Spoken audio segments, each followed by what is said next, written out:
Big news coming in from Jammu and Kashmir. The National Investigation Agency is raiding about 6 locations across J&K. This is over the terror funding case and mainly in the South Kashmir area where the raids are currently being conducted by the NI, the National Investigation Agency, that's taken over several cases with regard to terror funding and money laundering.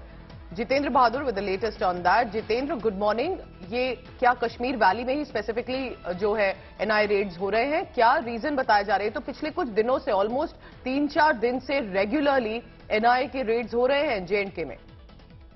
बिल्कुल, NIA के पास कुछ इस तरीके के input थे कि terror funding लगातार जम्मू कश्मीर में हो रही है, जिसमें जमातुल मुजाहिदीन जिसको कि वहां पर बैन किया गया है जेईआई को, उसके बाद भी यहां पर उसके पास जो कई लीडर्स हैं उनके यहाँ टेरर फंडिंग हो रही। इस वजह से एनआईए के पास जो इनपुट आए थे उसके आधार पर साउथ कश्मीर में करीब 6 जगहों पर एनआईए की टीमें इस वक्त छापेमारी कर रही हैं। सबसे बड़ी बात यह है कि पिछले 20 दिनों में आपने देखा कि लगातार करीब 5 से 6 बार एनआईए की टीमें जो कश्मीर है, कश्मीर वैली के जो अलग अलग इलाके हैं, इसके अलावा राजौरी, पुंछ है, इन तमाम जगहों पर छापेमारी कर चुकी है और कई उसको चौंकाने वाले दस्तावेज भी मिले हैं। साथ ही ये भी जानकारी पता चली है कि जो पाकिस्तान की तरफ से फिर से एक बार टेरर फंडिंग करने की कोशिश की जा रही है और ये अलग अलग रूट का इस्तेमाल किया जा रहा है, जिसमें विदेशों में कई ऐसे टेररिस्ट ऑर्गेनाइजेशंस के जो हैंडलर हैं वो मौजूद हैं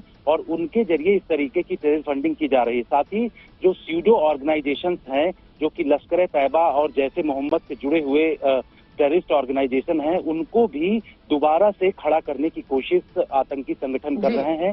यही वजह है कि एनआईए के पास कई ऐसे इनपुट्स आए थे जिसके आधार पर इस वक्त छापेमारी साउथ कश्मीर में किया जा रहा है। Thank you so much Jitendra Bahadur for the latest on that. So I just want to quickly translate what Jitendra has said, that there are different locations in cases that have emerged where terror funding is primarily an issue, and importantly what he has said is, remember, it's not just about indulging in terror activities.